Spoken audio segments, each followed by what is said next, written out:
Did you know that your nervous system doesn't age? Mark and I learned that today. And what if your posture could predict how long and how well you live? Today, our very special guest, Dr. CJ Mertz, is going to talk about how your spine and your nervous system are the keys to your energy, your resilience, and your longevity at 50 and beyond. You are definitely going to learn a lot in this episode, no doubt. Let's get to it.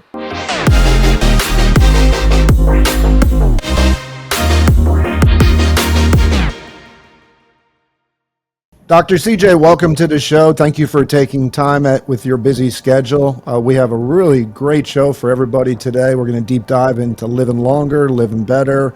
We're going to talk about the sick care and well care, or something that you called wealth care when I watched one of your lessons. I also want to hear about where the heck did you come up with Davy Crockett? That's pretty interesting when you were doing your stage presentation that I saw when we were doing research for this show. Before we dive into you, hey, Kelly, could you share a little background about Dr. CJ, Coach CJ, and then we'll get right into the episode today. I would love to. Yes, Coach CJ is my new friend. We got to spend about 8 hours together the other day, and we are so aligned. And I'm just honored to introduce him as the number one performance coach worldwide for wellness practices. He's built and sold over 18 practices across the country. He has traveled the world speaking on stages about what we're about to talk about. And he was president of the International Chiropractic Association. He's trained thousands of chiropractors to bring real wellness into people's lives. And beyond professionally, and I think probably even more important, is he's an incredible husband, a dad to 3 beautiful girls. And fun fact, he just this weekend won his golf club championship, the first person to do it at age 60. So CJ, welcome and congratulations. It's a pleasure to be with you. Thank you. Thank you so much. So, Doc, why don't you share with our audience a little bit of background? I mean, you've been in the health space for many years. Maybe share how you got into this, what motivated you to get into it. So, the floor is yours, man. Go for it. Thank you. Well, I would just say I give all the credit to God. Number one is I was saved when I was 10 years old from a horrible sports injury. Left me unable to use my legs, wound up actually getting carted off the field in an ambulance, got to a hospital. My mom was there, and the only news that she and I could hear was that I need to get this procedure right away. I will most likely get most of the use of my legs back. I'll never play sports again. My spine will probably be deteriorating faster than it normally would have. I'll probably have a little wobble in my walk. That was the best news that we were hearing. And you remember the rotary phones? Sure. My mom went out to the lobby of that hospital, and I had never heard this word before. Prior to this, she called her chiropractor. I didn't know she even had one. And sure enough, he told my mom, listen, you're crying. I can't hear everything you're saying, but your son is hurt. He's in the hospital. Get whatever information you can, put him in your station wagon, and get him to my office. And she did. And they were very upset that my mom was wheeling me out of that hospital. I do remember that. When I got to his place, though, he took his own exams, took his own x-rays. He compared it to whatever my mom showed him. And Mark, it was bad. He said, look, it's as bad as they said it is, but we will never know unless we try. And so he began a course of care. Here's what I know. 6 months later, I'm hopping, skipping, and jumping like it never happened. Praise God. And I remember my mom telling me, now I'm under well care. I'm now maintaining this incredible level of health that he had brought me back to. And I was driving home one day, and my mom reminds me that I said to her, Mom, I think it would be so great if someday I could maybe do this for another boy or girl. So it was like the seed was planted, like maybe I could be like this iconic figure, this chiropractor that had helped me. So I knew when I got into high school, that's what I was going to do. That's where I was going. And that's where this all started. By the way, I went and played tennis full ride in college. I was never supposed to play sports again. And I give a tremendous amount of credit staying under chiropractic care, staying in the gym, having my nutrition right. There's a lot of right pieces to that. And God just looking after me. And so after graduating from chiropractic college, I started my first practice. And that's where I got stuck. And maybe we can continue that conversation. What was the sport you were playing as a kid? Excuse me? What sport was it? I was playing football. Yeah, I had a feeling it was Yes, football. yeah. I didn't think it was baseball. Football. Yeah, usually football is the one Yeah. that does kids Yes. in, man, for sure. So, Kelly, do you want to add something? Yeah, there's so much greatness in that story there. I love that your faith was part of it. I love that you said yes to chiropractic. I've been going to a chiropractor since I'm 19 when I had my first car accident. And but for decades, chiropractic was really considered alternative. Why do you think now it's being recognized as more mainstream and even in some cases chosen first over traditional medicine? Yeah, that may be the most important question. And I think it has to do, first of all, with paradigm more than practice, because it's interesting. September 18th, 1895 is a moment in time that changed the world, in my opinion, and particularly the world of healthcare, Kelly, because September 18th, 1895 is the official start date of the chiropractic profession. So prior to that date, anyone that was hurt, sick, injured, having some dis-ease or dysfunction, they all went to medical doctors. They all went to traditional medicine.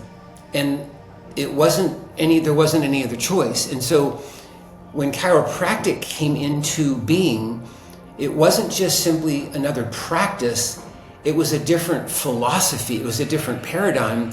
And so where medicine goes from outside in, right? The belief system is sickness comes from the outside, and so if sickness comes from the outside, the solution should too, i.e. drugs first, and then if the drugs don't work, surgery second.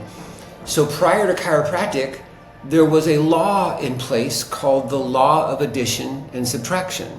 And what that meant was that when you go to a doctor and you're hurt, and you have a fever, or there's a dysfunction, something's going on, there's for sure, this is what's going to happen. There's going to be a diagnosis. And then from that diagnosis, that allows that doctor to prescribe a medication. And so that's the law of addition. We'll add to the body, we'll add drugs. And then if that doesn't work, we'll add another drug that's even perhaps at a more advanced level. And if we can't add any more and the body's still sick, it's not responding, then we subtract from the body and we subtract that body part. And so now we're doing surgery and removing body parts. And that's the law of addition and subtraction that was here for a long, long time prior to September 18th, 1895. Chiropractic came in and said, you know what? I don't think that's the whole story. In fact, I don't even know if that may be the majority of the story, because actually sickness starts from the inside. And so if sickness starts from the inside, the solution should start from the inside. And that's where chiropractic was born, was the simple but profound understanding that God designed our bodies so that healing signals flow from the brain down the spinal cord, inside through the nerves, to every cell, tissue, and organ in your body. So your eyes are seeing me right now, you've digested lunch, you're moving muscles, nothing. There's no function that happens in the body that isn't controlled by the nerve system. The nerve system's the master system. And so that's what chiropractic brought to the world, Kelly, was stress, which everyone deals with 24/7, 365. Stress in all its forms. There's three specific forms: negative thoughts, toxins, and traumas. In any or all of those forms, they attack the nerve system first. Well, the nerve system is what controls all the function in our body. And so what the chiropractors, the original founders, D.D. Palmer and his son B.J. Palmer, the two alpha chiropractors in the world, what they finally concluded was that the small vertebra, 24 movable vertebra in your spine, they can and will go out of alignment and you won't know it. But when that does happen, it actually interferes with the nerve signals flowing through the body. So now the body just can't perform as well as it would have or could have. And so that's where, to answer your question, the entire revelation, it was like, oh my gosh, so you're saying I don't necessarily need drugs or necessarily need surgery. There's like another option? Yeah. And so I love your term alternative. It started that way, but by the late 90s, there was a report that there were more people in the United States actually having alternative visits than medical visits, which is kind of where that's now flipped to, where I really think chiropractic in very short time will be mainstream. It will be what people are doing. And it makes sense because I love medicine. And I love, for example, what it was designed for in the beginning was emergency care. Praise God, we have these incredibly skilled people so that if you have a life and death situation, they are there and they will save our lives. But medicine was not really meant to go into healthcare the way that it has, and so the more people understand that there are choices, there are options other than drugs, over the counter or prescribed, the better it is for humanity. It's interesting that if you look at the history of chiropractic, and you've been in it for a decent period of time, and we're not just talking about chiropractic here, we're talking about overall wellness and longevity here. So stay with us, gang, if this is, you think we're just going to talk about chiropractic. Back in the day, it was probably the stigma behind it was like, let's just how do I say it in a nice way? Quacks, Yeah. from the, so where, it seems like there's been this huge paradigm shift from, sick care to, and everybody involved in that to now be the quacks. And I don't mean that any disrespect on that. I'm just saying the way the community tries to control the narrative, and now preventative wellness care. And you used a term called wealth care, which is certainly if you got the money, you certainly could add years to your life, healthy years to your life for sure. But there's many things we're going to share with our audience today. Hopefully you can enlighten them on things they could do that don't cost a lot of money, so that we can be over 50, live longer, feel better, reduce inflammation. So we'll get to that in a little bit. So when was the shift? When the heck do you think everything took place? Was it during COVID we all woke the hell up, or was it because we had a lot of time on our hands, or was it a slow, gradual process? I'd love to hear your side of this. 1976. Yeah, and it has only been growing from there. But a good friend of mine, Chester Wilk, I have had him on my stages at various places in my seminars around the world. The medical profession was really working hard to end chiropractic. They really saw what was going on and they did not like it. And they were creating false reports. They were putting it into the public, situations where some person had got maimed by seeing a chiropractor, only to find out the person that they were talking about didn't even exist. They made a person up and then made a story. That'd be horrific if that was just once. But that's what was happening, and it was really painful. It was painful for patients, for prospective patients, painful for the chiropractor. It was awful, Chester Wilk, he's a chiropractor, just like me. But what he decided, and I know God put this on his heart, was we just can't have this anymore. This is unacceptable. So he sued the AMA. You talk about David and Goliath is what I'm sharing with you here. He sued the AMA, and it continued to be appealed until it went to the Supreme Court, Mark, and he won. And it all came out of all of the amazing allegations, that were against the AMA about what it is that they had put out into the community, into the United States. The flip happened right there. It was like, in that moment, chiropractic came out of the brown paper bag and was now no longer just sort of like this. I remember somebody, I never forget, I had a patient come into my office and they said, look, I've heard some amazing things about you, what you did for my friend. It was like nearly miraculous, but can I just ask you, did you get your degree out of like a Cracker Jack box? And I just had this smile, like they didn't even know, and maybe you don't know as an audience. Do you understand that chiropractors have to go through the same amount of training in classroom training and in clinic training as a medical doctor?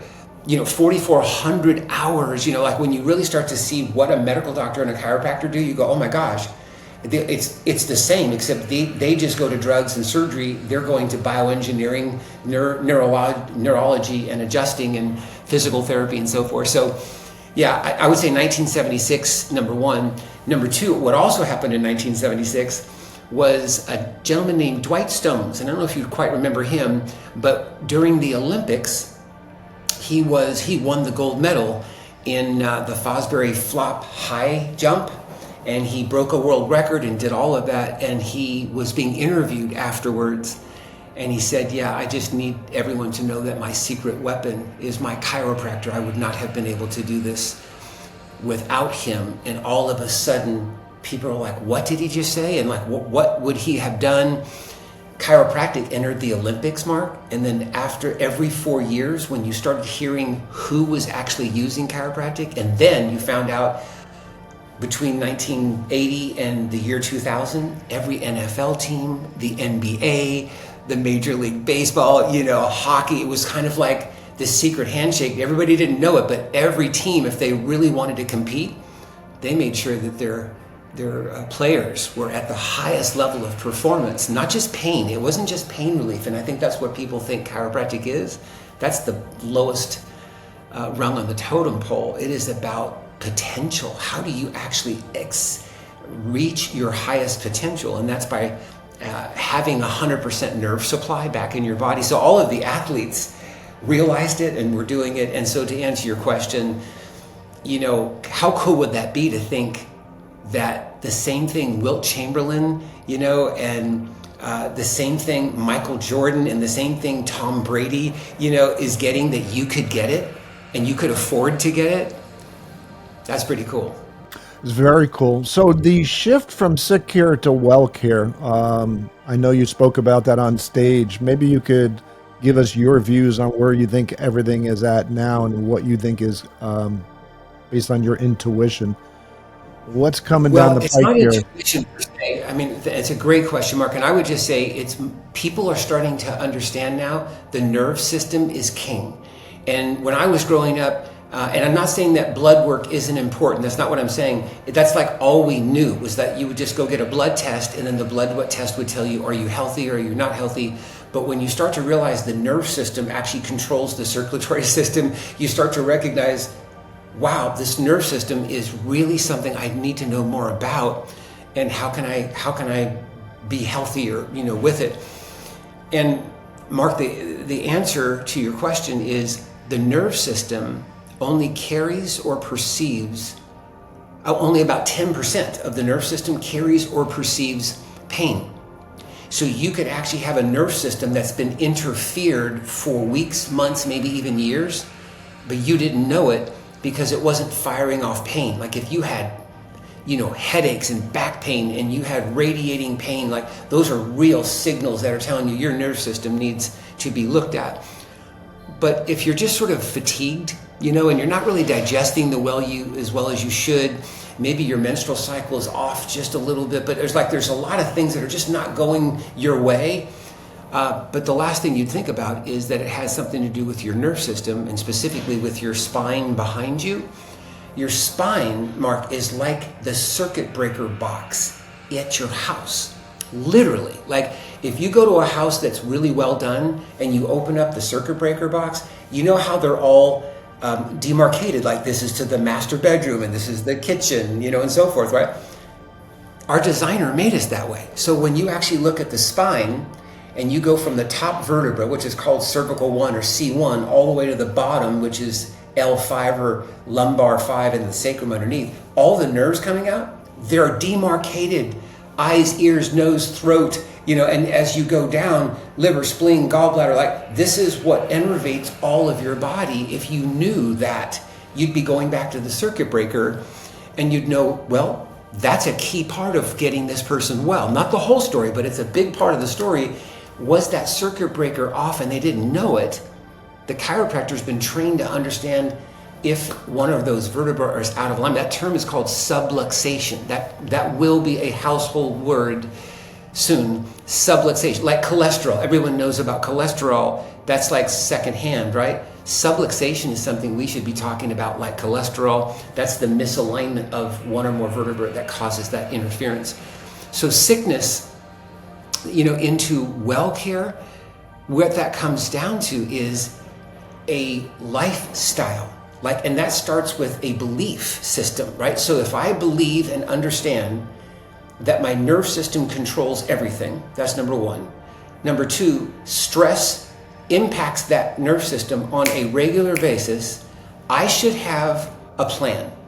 And that plan is, what can I do to offset the stress that is coming into my nerve system and keep my nerve system at 100% as often as I can. Whether I have pain or not, I want great function, in my body, and I want that for life. Well, that's why people, and more people, I'm talking about hundreds of thousands of people, are choosing to actually see chiropractors on a regular basis. I was telling Kelly recently that many chiropractors, not limited to chiropractors, but they call it Club C. And that's a membership. It's like a wellness program, right? Where I'm not going to see the chiropractor because I'm hurting. I'm not going to see the chiropractor because I have a headache. I'm not going to see the chiropractor because it's kind of painful in my low back to get up out of the chair or get into my car. Not necessarily just because of those. I want my power on. I want my nerve system firing at 100%. And that's where that understanding, that confidence, my body's going to be that much healthier. I'm going to be at a much higher level of avoiding any disease in my body because my nerve system is firing. That's a whole different way of life. That's a different way of thinking.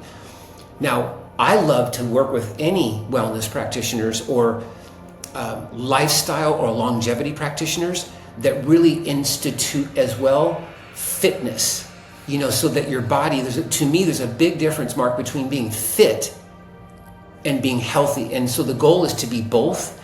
But I was just in the gym last week. Wherever I am, I'm in the gym 6 days a week. I travel all over the world. It's amazing when I talk to somebody that if you and I saw him, you go, oh gosh, he or she must be really healthy because they're just fit, right? They've got this awesome body. 3 minutes into talking to them, I wind up realizing all the health issues this person has, sinus issues and issues with their digestion and so forth. But if you looked at their body, you'd go, wow, they're really fit. Is that possible to be fit and unhealthy? And the answer is, oh yes. And that's happening all over the place. So the idea of actually thinking about wellness would be, well, how do I become fit? How do I have a strong nerve system?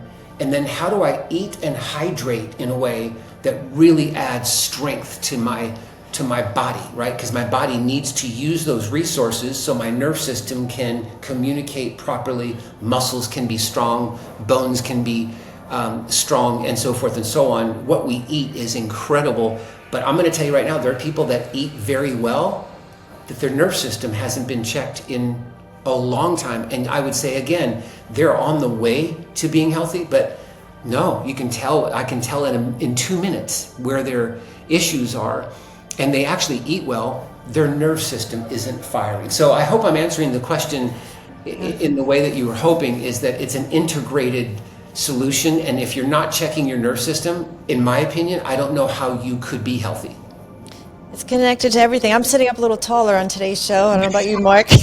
Yeah, my posture has gotten a little bit better. And that's Kelly and I always say, hey Doc, Kelly and I always say this show's not for all you watching or listening. It's just for us to get our asses in healthy. And I've been saying that live our best life. So sitting is the new smoking. That's what I've been saying. But stop. So Kelly, I have my question, and I want to get: is sitting the new smoking? I do stop smoking seminars and weight loss seminars all over the country. I've been a hypnotherapist for almost 30 years. Next year will be my 30th year. and his thing. And one of my questions, Kelly, was, is sitting the new smoking? And if so, why, in your opinion? Great question, Kelly. No, thanks. Well, for sure. I mean, actually, there's a book with that title, so it's kind of strange, isn't it, to think that, you can literally measure now how many hours a day you're sitting, and that will tell you, metaphorically, it would be like how many cigarettes you smoked that day. And all of that is leading back, Mark, to lifespan, right? What they're literally saying is, as you're sitting too much and you're not purposely getting up, you're not actually moving full range of motion through your body throughout the day, that's a lifespan issue. You're literally able to have influence over that. The cool thing is, Kelly, I can't tell you how many businesses I consult into that they now have standing stations. Like nobody's all day long. Amen. And so that's smart. That's like, wow, good on you. You figured it out, right? And if you are sitting or you have to sit, you just recognize I've created a new habit. And that habit is I'm not going to sit for 15 minutes max, and then I'm going to just stand up, maybe just do a jumping jack and sit back down, But if you don't do that and you wind up being a chair warrior, no. That's going to affect your hips in a massive way and all the nerves that are in that way. There is a condition, Kelly, that's now called text neck. Think about that. That's a medical condition because of just simply holding this thing here. And when we do that, if you literally were able, and I know we do this all the time, we look at people, your head is forward, and what we know about that forwardness is, Mark, the weight of our head is about the weight of a bowling ball. Isn't that interesting? It's about 15, 16 pounds. So if that goes forward an inch, I want you to think about holding a bowling ball like this, right here, right over your elbow. You could hold that pretty strong like that, but if you move the bowling ball out like this, I'm telling you, your forearms and your biceps would be burning. At some point, you'd want to just drop the bowling ball. Well, what keeps our head from falling on the floor? And that is these neck muscles and the muscles that go right into the top of your shoulders, between your shoulder blades. And all day long, sitting then adds also to what I'm talking about. And this, oh my gosh, that's actually reducing the curve in your neck by standing forward like this. Those are the nerves then that flow all the way through your body. So yeah, I would say poor posture and elongated sitting, those are things that affect the spine, that affect the nerve system, that affect our healing and repair. And I think that's where the story should be, is the top of the food chain is, how do I maximize my healing, my repair, my metabolism? And then you fall back to, well, that means I need 100% nerve supply. Well, how do I get that? Work on your posture, minimize your sitting, and all of a sudden now you're sort of in the to-dos, if you will, but the to-dos don't really get strong unless you have a really clear reason why. That's great, Coach CJ. So for the patient who's coming to you from traditional medicine and now they're coming to a chiropractor for the first time, our audience is 50 plus, so the thought might be a little frightening based on what people, quote, know or hear about cracking necks and backs. And what would they be most surprised to discover about chiropractic treatment versus traditional? Oh man, that's so awesome. Maybe the answer would be, what would surprise them is how much healing is still available inside them. See, because the chiropractor, I don't do any healing. I provide a very specific force that actually releases and corrects a vertebral position, which, by the way, is painless. It is incredibly conservative. Like, there's just little to no risk, if you will, at all in the way it is done. But when you have had nerve system interruption for years, decades, and you now have that back, the 50-year-olds that are listening right now should be excited beyond belief that there is a 20-something-year-old inside of you waiting to come out, and you have not been able to maybe play with your kids or your grandkids, or I don't get to play tennis anymore. I'd like to go hiking with my spouse, but oh my gosh, my hip, my knee, my whatever.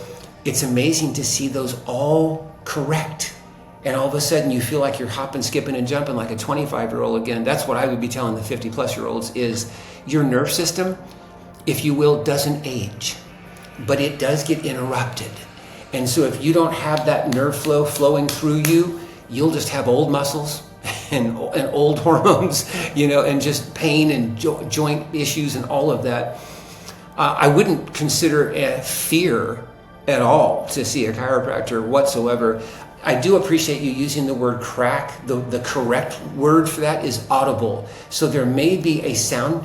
To me, I've understood, because I've performed over 1 million adjustments, I know that some of my best, and I'm talking about the chiropractors in the world today, over 100,000 amazing men and women, many times a great adjustment, Kelly, does not have sound. It does not have, so it doesn't require a sound for vertebra to move into their healthy, normal position. But if you do hear an audible, what that means, and I think this will help the 50 plus group a lot, is there's really a lot of misconception, like what the heck is that? First and foremost, it has nothing to do with bone. So what happens is, inside every joint, including your fingers, there's joints that move the body, like this joint right here. That bone and that bone come together to create a joint. Well, there's synovial fluid inside that joint.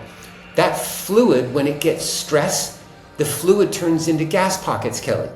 And so you've probably heard somebody like pop their finger, for example, and you hear that sound. That sounds not dissimilar to what somebody might hear when they get in a specific adjustment by a chiropractor. That's got nothing to do with it. That's literally the gas pocket going back to fluid in the joint. That's literally the sound, and so once you understand like what that is, you're like, well, that's not scary. That's okay.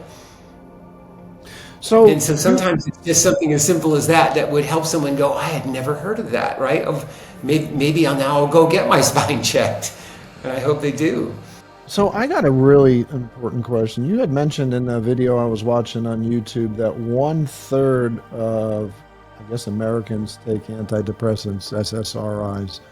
Anxiety's rampant in this country. Obviously, you produce serotonin in your gut. Obviously, if the microbiome and your enteric nervous system is not working properly, you're going to potentially have anxiety. What about the parent right now who has a child who's experiencing a lot of anxiety or depression?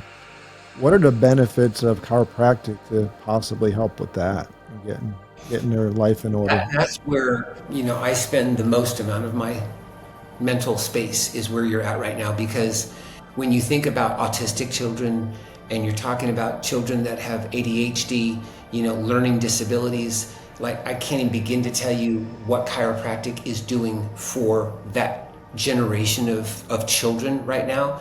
And it is alarming when you start to recognize that traditional birth, when you really look at how a child is coming through the birthing canal, it has been recorded that the attending physician could put up to 80 pounds of pressure actually delivering that child. And of course, when the head comes out first, the body is turned so far that if I asked you right now to turn left, I am certain that your chin would not go past your shoulder. That just wouldn't happen naturally. If I have the worst. Right? I sheetrocked for my dad's construction company for probably 15 years. I have no movement in my neck. That's it right there. Well, so what I'm saying is, in birth, the body is turned in a position it is not naturally designed to do. And so vertebrae, particularly the top two vertebrae, C1 and C2, for a majority of children born, they are born with a misalignment, but it's not part of the evaluation. I mean, this is part of what I and the profession are pushing toward, is that there should be a chiropractor, particularly one that actually understands working with infants, a pediatric chiropractor, which there are many. They should actually be checking every newborn. That would change the world, like overnight, is just to make sure that their spine and nerve system is working properly, as opposed to waiting for years and years, maybe even decades. One report said that the average patient coming into a chiropractor today is 32 years old. Think about somebody who had an issue at birth and they're now 32 before it's actually getting solved. So we see that the birthing traumas, if you will, and of course a C-section is maybe even worse because of the distortion that's happening before the child's actually brought out into life. So I say, to answer your question, Mark, that the depressive states, the learning disabilities, and the mental issues, there is a direct correlation between structural issues that are happening in the spine and the way the mental state is actually functioning. So it's not just about your physical health. So what we wind up seeing, which is one of the coolest things I have, I'm so blessed. I mean, I get to hear from hundreds and hundreds of chiropractors every week about people, Mark, that had a mom, I heard this 2 weeks ago, winds up bringing her son to a chiropractor because of another friend of her that's seeing a chiropractor said, I think you just need to get your son checked. She's afraid of her child. She loves this child, but because of the spectrum that this child is on, no hugs, no physical touch at all with this child. This child's under care for less than a month in the chiropractor's office, less than a month. And the child comes up and hugs his mom.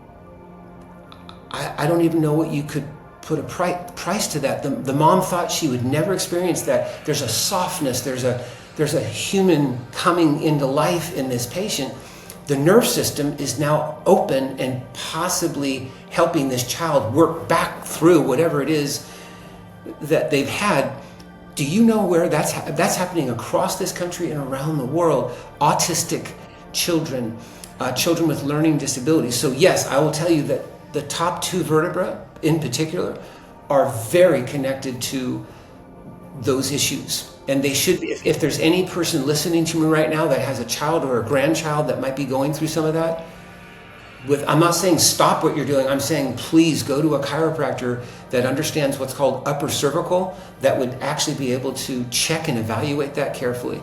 They could be in line for a miracle.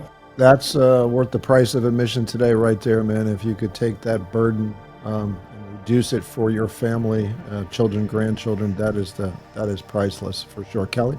Yeah, I made plenty of mistakes parenting, but one of the things I did was when my kids were born, I owned a health club, and inside of my health clubs, I had chiropractors. And so my kids started at infancy. As my other friends' kids were getting ear tubes and having strep throat, my son is 25. He still goes to that same chiropractor, and he loves Dr. Drew. He will not miss. And so that was maybe one of the check boxes that my kids would say that I did right. No vaccines and chiropractic. And so Dr. Mike, to the person now who, again, our audience is 50 plus, who, maybe they have the aching back or the stiff neck, or maybe they're waiting for it to go to the chiropractor.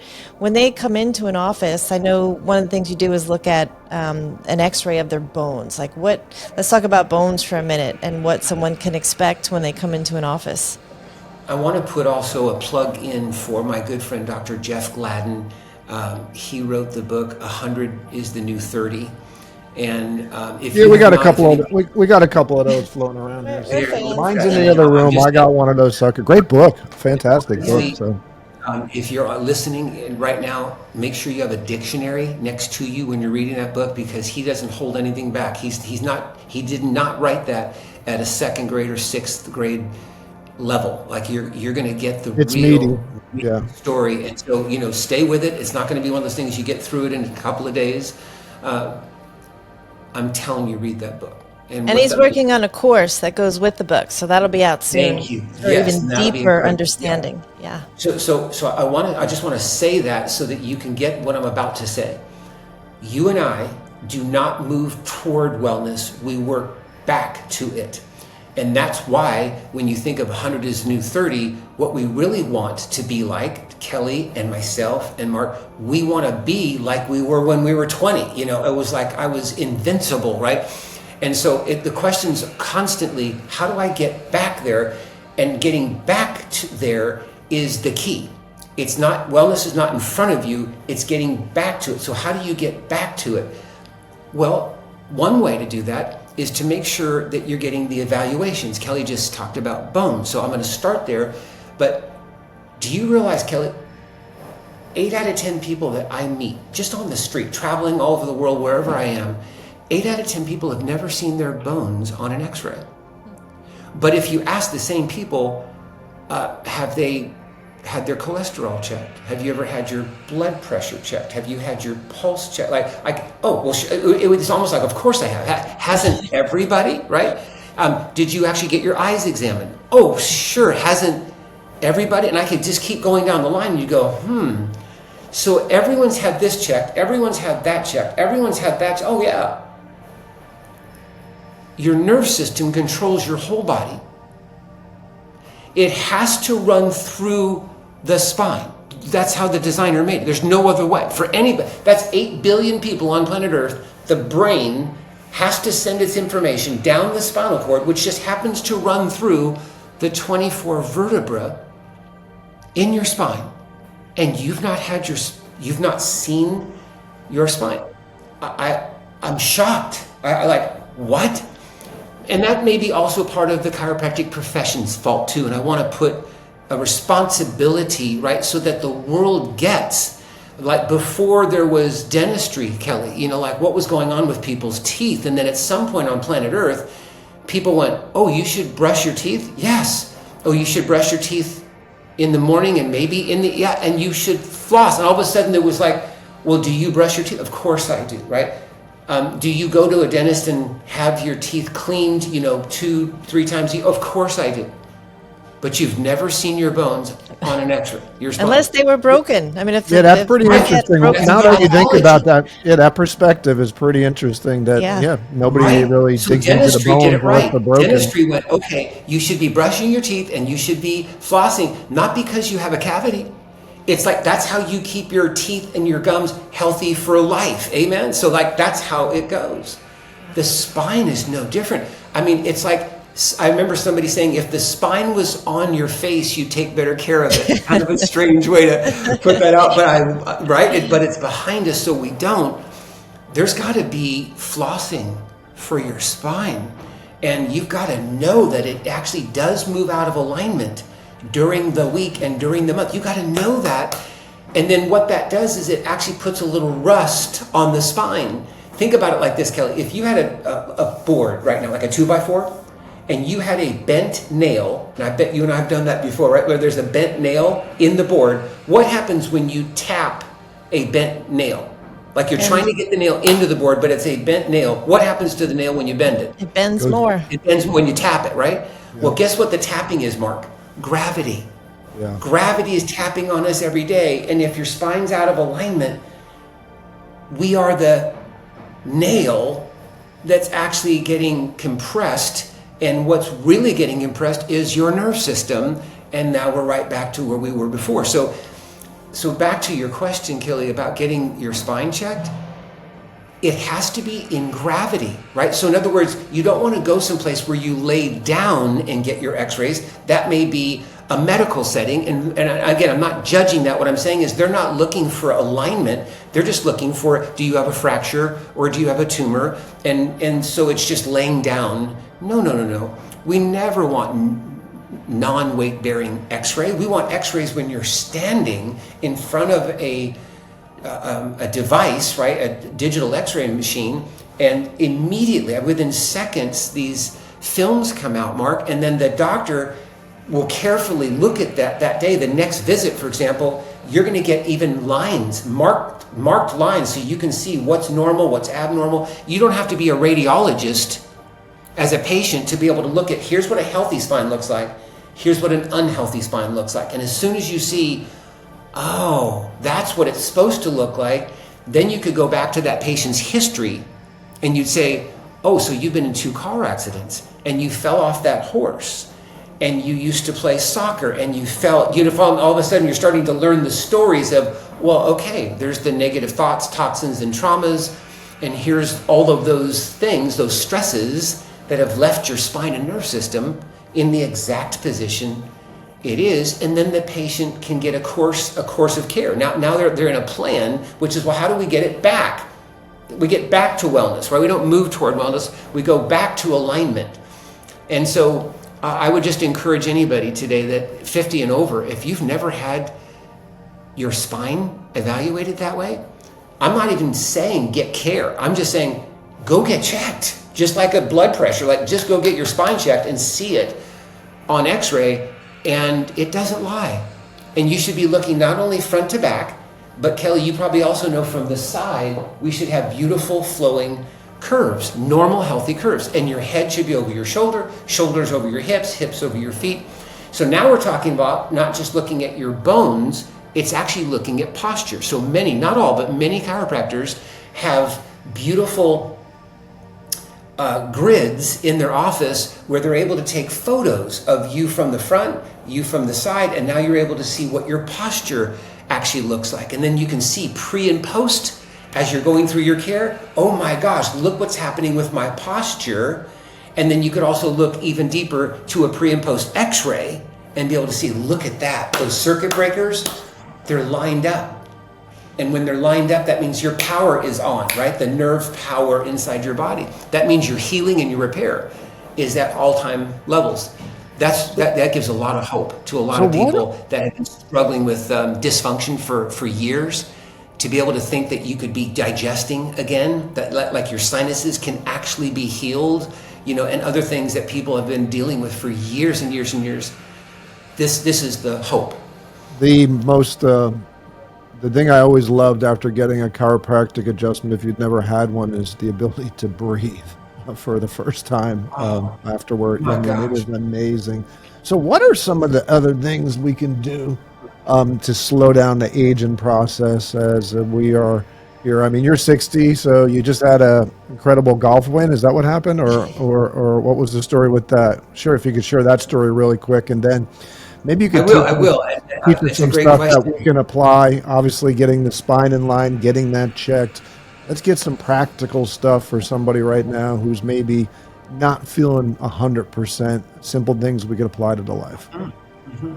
First of all, I'm 67, and I wound up beating the 30-somethings. And it was awesome. That's always great. We love that. Come on now, and so to be able to hit the ball as far as I hit it now at 67, playing off the same tees that they're playing off of, having that flexibility, that power, that acceleration, that's not lucky.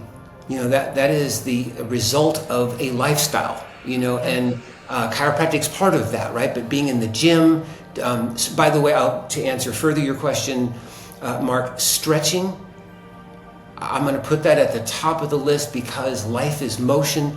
And if you are not literally stretching, particularly your hamstrings, every single day, Kelly brought up sitting a few minutes ago. One of the things about just regular sitting on a daily basis, man, that shortens our hamstrings like crazy. And that causes low back pain. It causes weakness into our core. So being able to make sure that we're stretching in every way that we can stretch.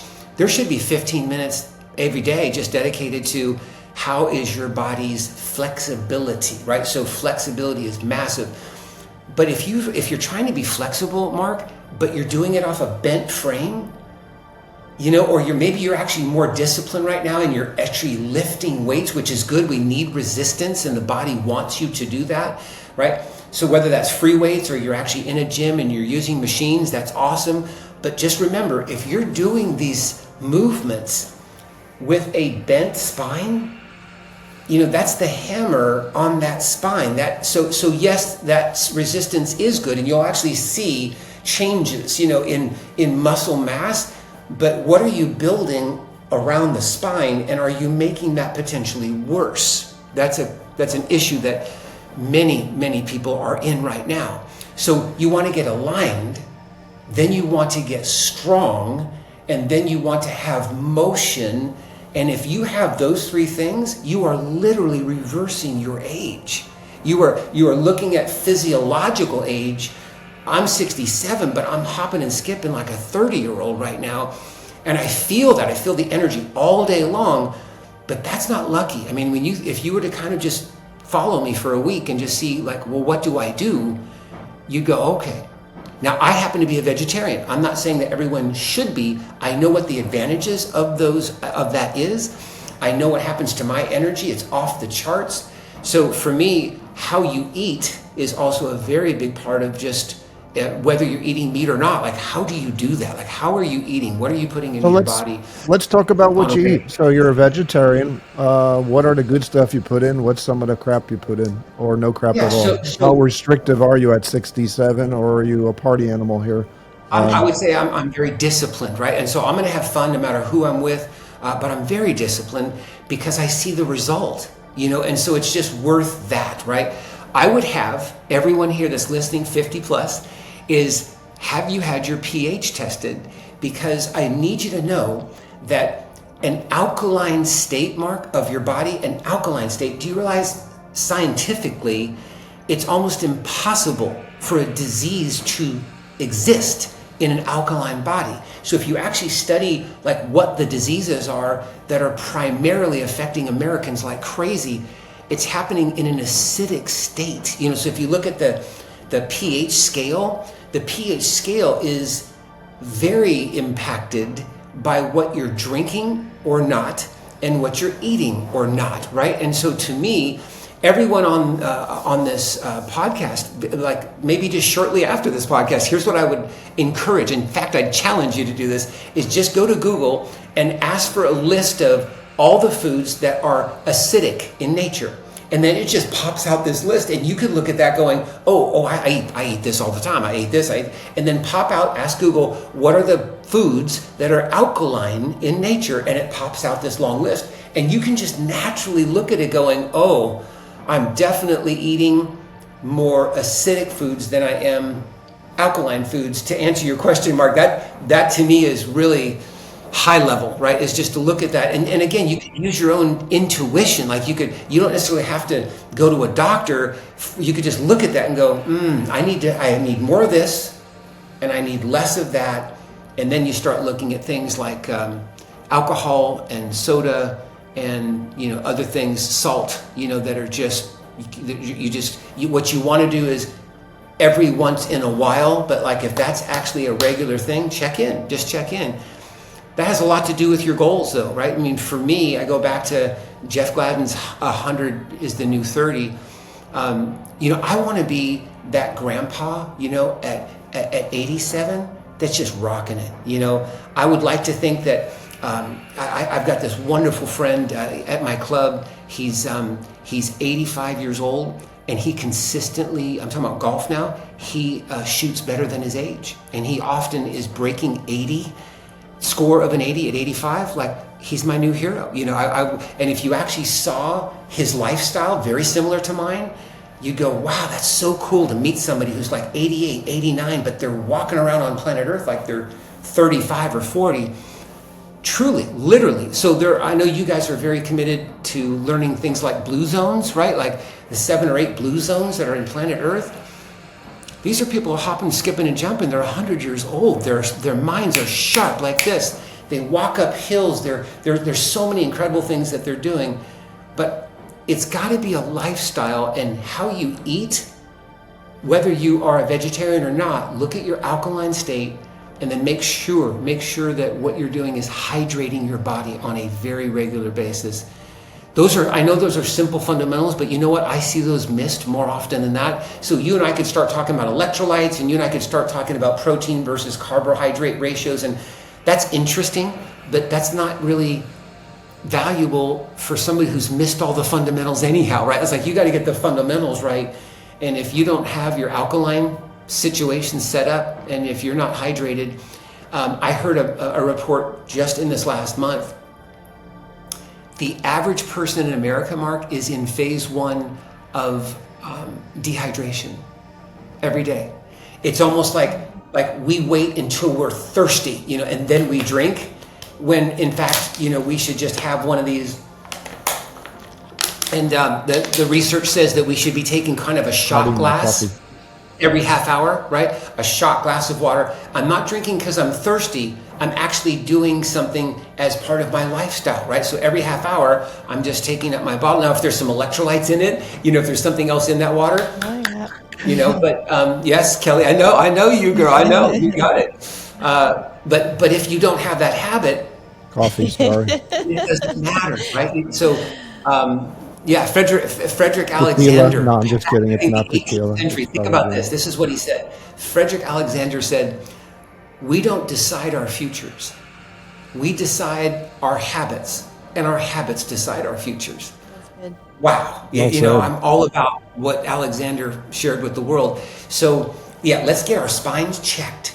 And once you get your spine checked, I wouldn't be a bit surprised that you'll have the chiropractor putting you onto a great schedule of getting you back to alignment, which is back to wellness. Take a look.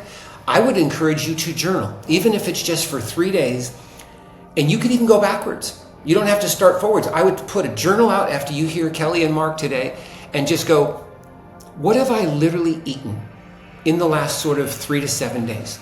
And just be as honest as you can. No one else has to see it. Like, what did I eat yesterday? And then what did I eat before that? And when did I drink and what did I drink? And like, if you just look at it, you'd go, I have not been paying enough attention to this. Or maybe I just keep thinking I can get away with that. Or maybe the excuse is, well, I was a little rushed, or we always have a reason why. So I did it like this. That's okay. I'll be better. But were you really better the next time?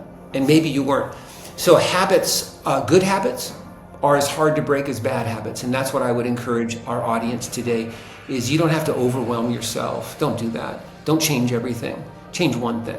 Just get one thing locked down right now. Whether that's anything you've heard us say today, which maybe it's stretching, maybe it's looking at your pH, maybe it's just getting your spinal column checked, right? Do something, right? And then do the next thing, and then do the next thing. But to me, I don't think God made it so complicated for us to be well, right? I really don't. I don't think he left us here to have some kind of PhD, to figure out how we're going to be healthy. We should be teaching our children. As Kelly just mentioned, man, I have 3 daughters, 22, 24, 26, man, and they're the healthiest human beings on the planet, but they were raised like Kelly's children, and now I'm going to also tell you, I'm probably going to get a lot of flack on this, but I'm okay with that, is I studied in depth what's going on with the immunization schedule that's going on in the United States. And Mark, that's just scary as heck. It's absolutely scary as heck. And if you look back at in the mid-1980s and where we were then, and you look at the schedule of what we are being told our kids should have between the ages of birth and 18, it will freak you out. I mean, you just can't imagine that you'd be injecting and poking somebody with that kind of medication that many times. And so when we start looking at those relationships between what's going on with that, the incredible acceleration of immunization, and then what was almost identical is the autistic rate. That's I'm not going to make any conclusions right now. I'm not Yeah. making any conclusions. I'm just going to have people do their own homework. But our children are not immunized. They did not get those shots. And I'm going to tell you, that's a silent majority out there. It's like it's not being talked about. The number of parents that have said, no, we do not need to do that, right? There are ways to get our children incredibly strong immune systems.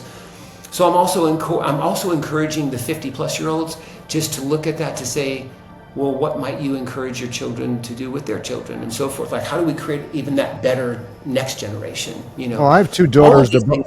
They're both in They're both in California, and California has the highest autistic rates in the entire 100%, you're absolutely right. country. 1 in 12 right now. It's 1 down to 1 in 12. That's insanity. So neither of them are married at this point, but eventually they will hopefully get married and have a family. It's pretty darn scary what's going on. So I'm hoping that the narrative changes and we put some new at least options in place for parents. Otherwise, everybody's going to be homeschooling all these kids at this point here.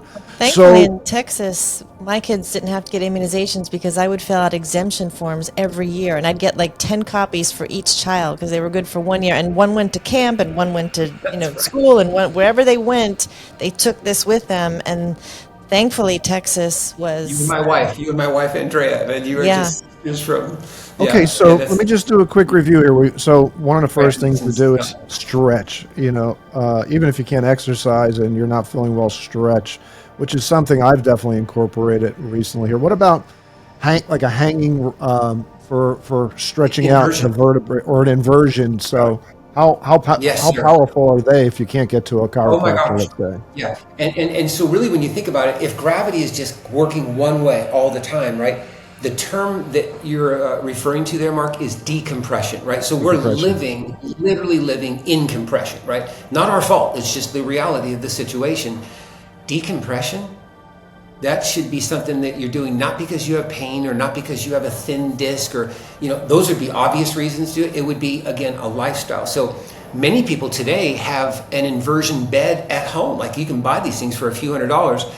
To be able to actually just be able to get on a bed like that, let's say your head is here and your feet are here, and to be able to actually just invert for like 5 to 7 minutes, what that does for your blood flow, what that does to actually unkink, like decompress the spine.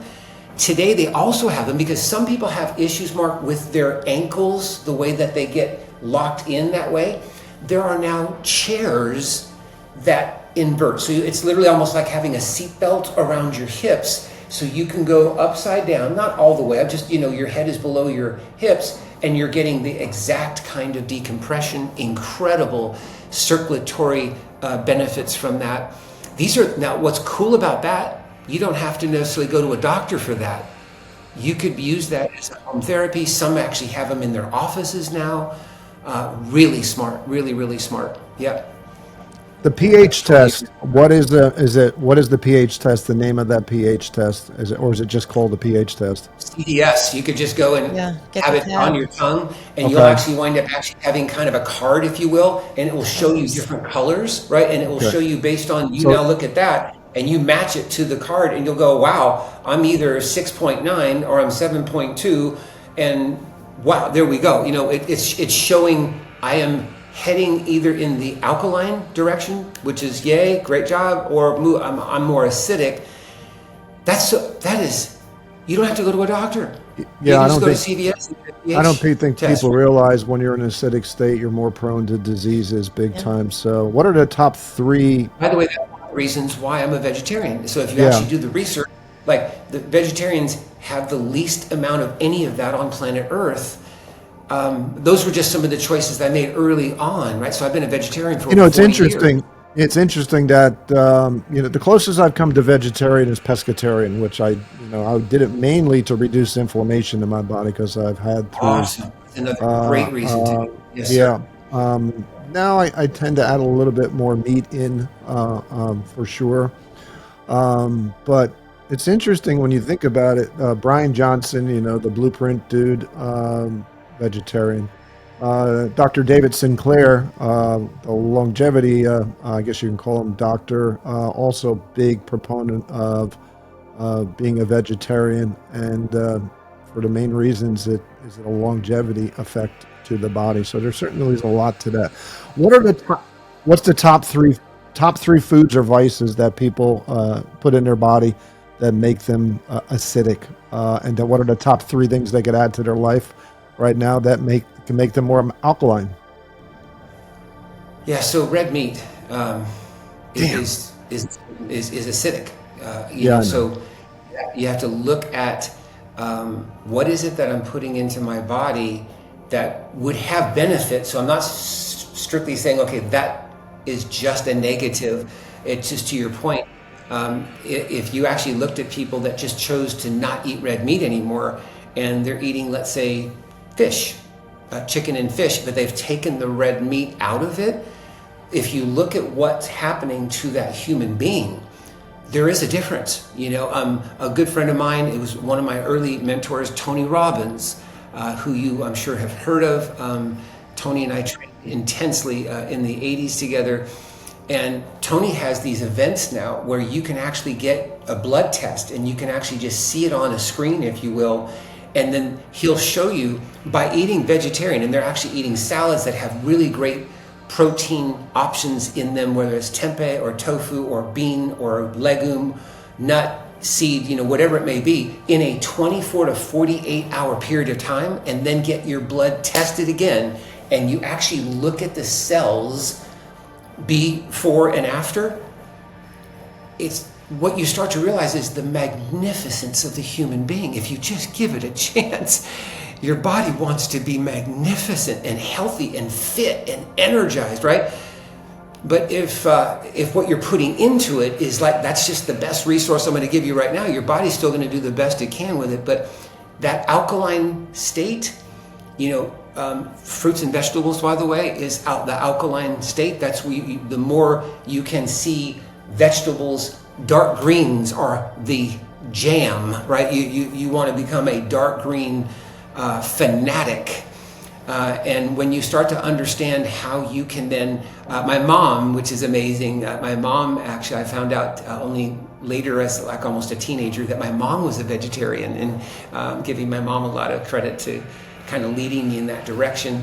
But my mom would always say, son, it's really smart for you to eat the colors of the rainbow every day, and I went, wow, I don't think I've ever really heard that before. But when you start to actually look at the colors of the rainbow and start to think about, well, what are the vegetables, that kind of go in there, you start thinking, wow, well, how can I do that? How can I be more like that? And for people that eat the rainbow every day, take a look at their blood test, take a look at their cells, take a look at literally the life that's in them and how they're functioning.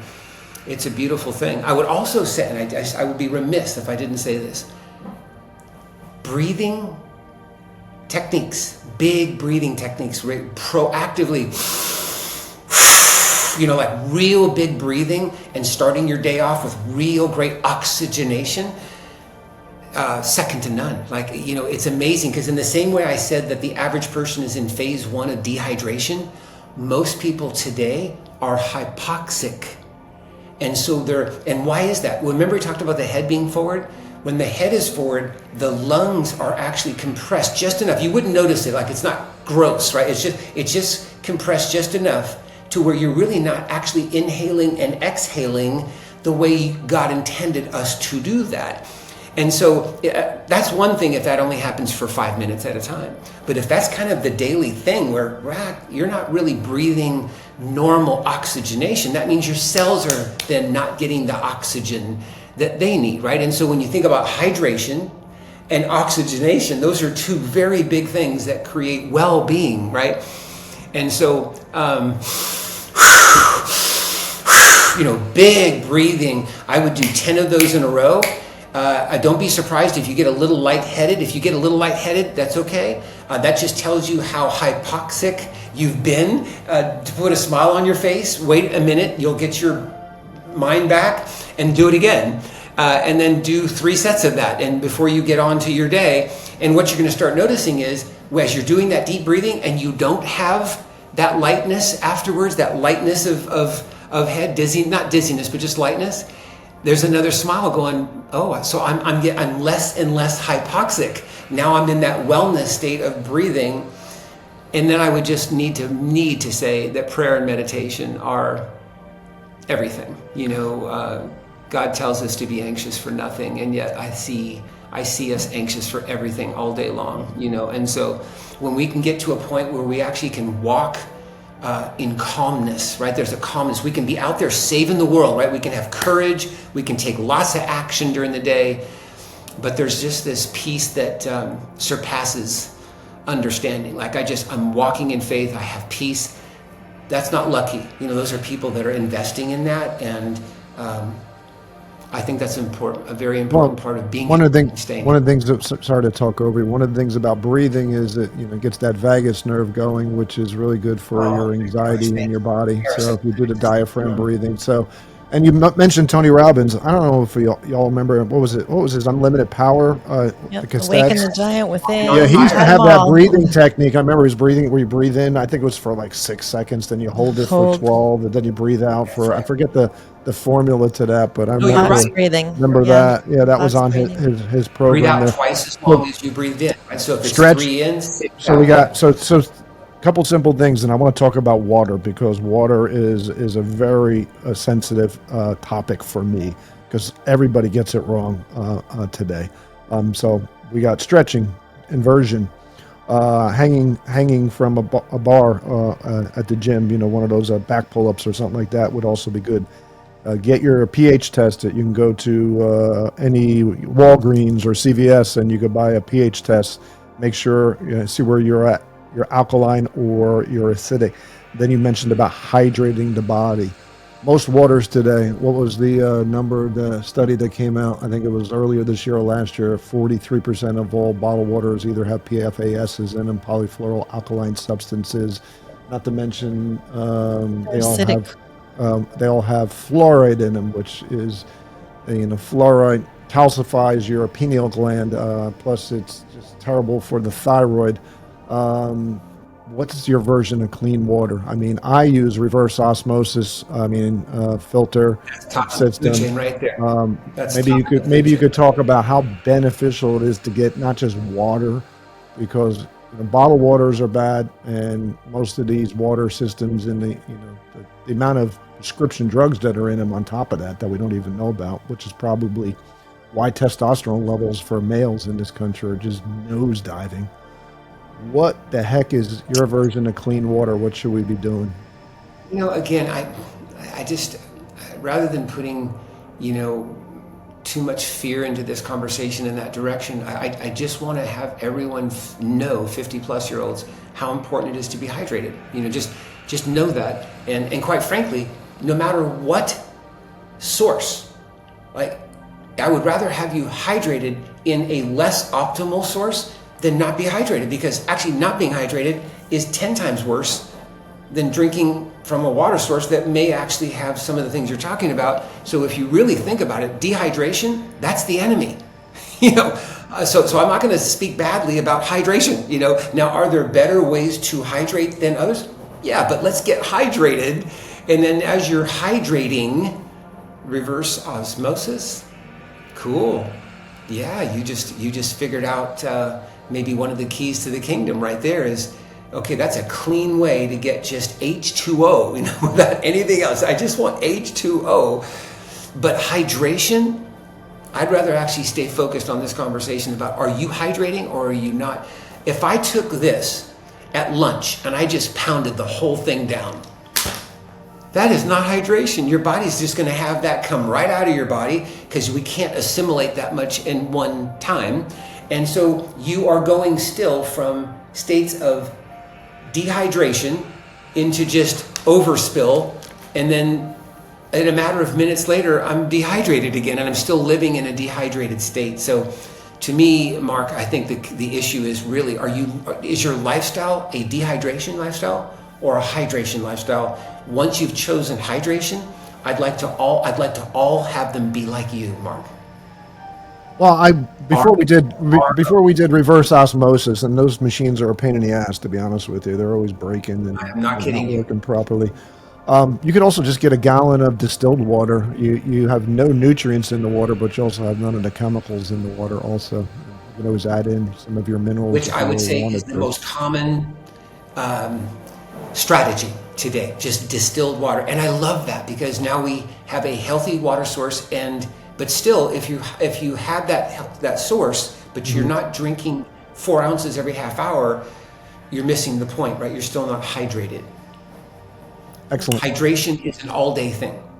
So what you shared is little changes. What I call that is the law of insignificance. You win the battles and then you win the war. Most people focus on the war. They get overwhelmed. They procrastinate. They don't get started. They start and stop. So by making small incremental changes like you suggested, it's so much easier to apply one thing. That becomes a pattern. The next thing, the next thing, the next thing. Kelly? Yeah, I'm still back on bones. These are all great conversations, but again, not going to make it about me, but I did have a DEXA scan recently, and I do have osteopenia in both of my hips at almost 56, and my mom, we're about to celebrate her 80th birthday. She was 5'4", she's about 5 foot. So I'm believing that while I love our nerves don't age, our bones do. And I'm imagining that once we hit 50 plus, that rate of degradation accelerates. So can you talk about, if we're not doing something, what is happening to our bones? Because we've all seen the people watching that are hunched over and shrinking. And then what are some of the, micro habits or things that we can do at home to strengthen our bones? Thank you. I think that's an amazing question. And I think just particularly the audience that you're reaching right now, we need to know that squats are real. And we need to understand that being able to do squats properly is one of those indicators of really how well you're reversing your age. And so if you see people that are really almost unable to do a squat, now yes, they can sit. And then the question is, can you get out of the chair without using your hands? Can you just get up, right? And so the ability for you to have your core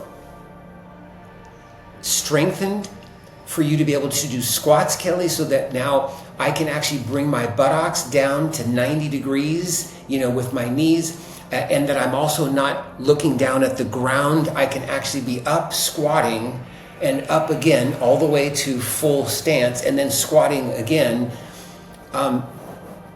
That's easy. I mean, the 20-year-olds just do that, don't even thinking about it, right? But 50, 55, 60, 70, man, if you are not working on your squats, then you're not getting not only the functional movement and the flow, but you're actually affecting what you're talking about right now is that bone density. We need that resistance, right? So that we really have that healthy, strong bone structure. Squats may be the answer, and I'm trying to keep it so simple for everyone listening right now. Whether you actually go to a gym or you don't go to a gym, you could do a squat in your house, right? Another great way to do it is if you happen to have a bar in front of you. It might even be great for balance to help you do your squats rather than not. But I'm going to tell you right now, those who are not doing squats on a regular basis, number one, and number two is how are you working your core? Because a weakened core is again going to affect the integrity of the spinal vertebra in a big way, including your pelvis, right, and all other structures below the spine. Now the question would be, okay, should I be in a gym then putting a bunch of weight on my, rack and then doing? You don't have to do that. There's enough body weight that you have that if you're just squatting your body weight, you're doing great. For those of you that are already slightly ahead of that and you might be ready to go into a gym and put a little weight and squat, good. That's not where I'm saying you need to start. In fact, if you never got into a gym, but you're squatting on a regular basis, what you're doing for the density of your bone is fantastic. I would also say resistance in the sense of like riding bikes with resistance in it, riding bikes, and then being able to change the rhythm of that bike in resistance. Kelly, that's awesome, right? So we don't need to have necessarily runners. People 50 and over may not necessarily love running for a bunch of reasons. And then there's that group that just absolutely loves running, keep doing it. But what I'm going to say to you is if we're not getting the proper cardio, which again is if you have the proper resistance like a bike, and there are other machines that would do that for you, right? That combination, I think, is critical for your 50 and over.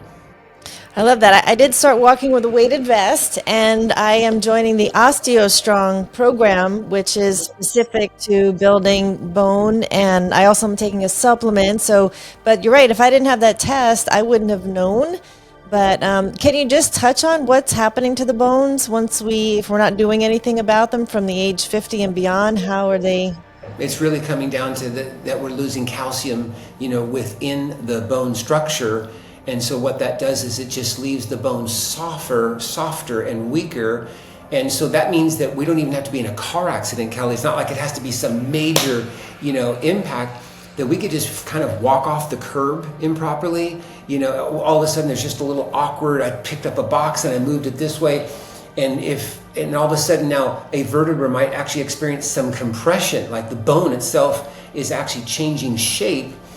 We never want to be there. We don't need to be anywhere near there. And by the way, you can strengthen your bone integrity, and I believe you have. Is that right? Did you not have a scan that showed? I had the before scan, and so now I just had the before scan about 3 weeks ago, and I started walking with the weighted vest. I started taking the supplement. I'm going heavier on my resistance training, but I am starting the OsteoStrong program. For people that don't know OsteoStrong, how could they get involved in that?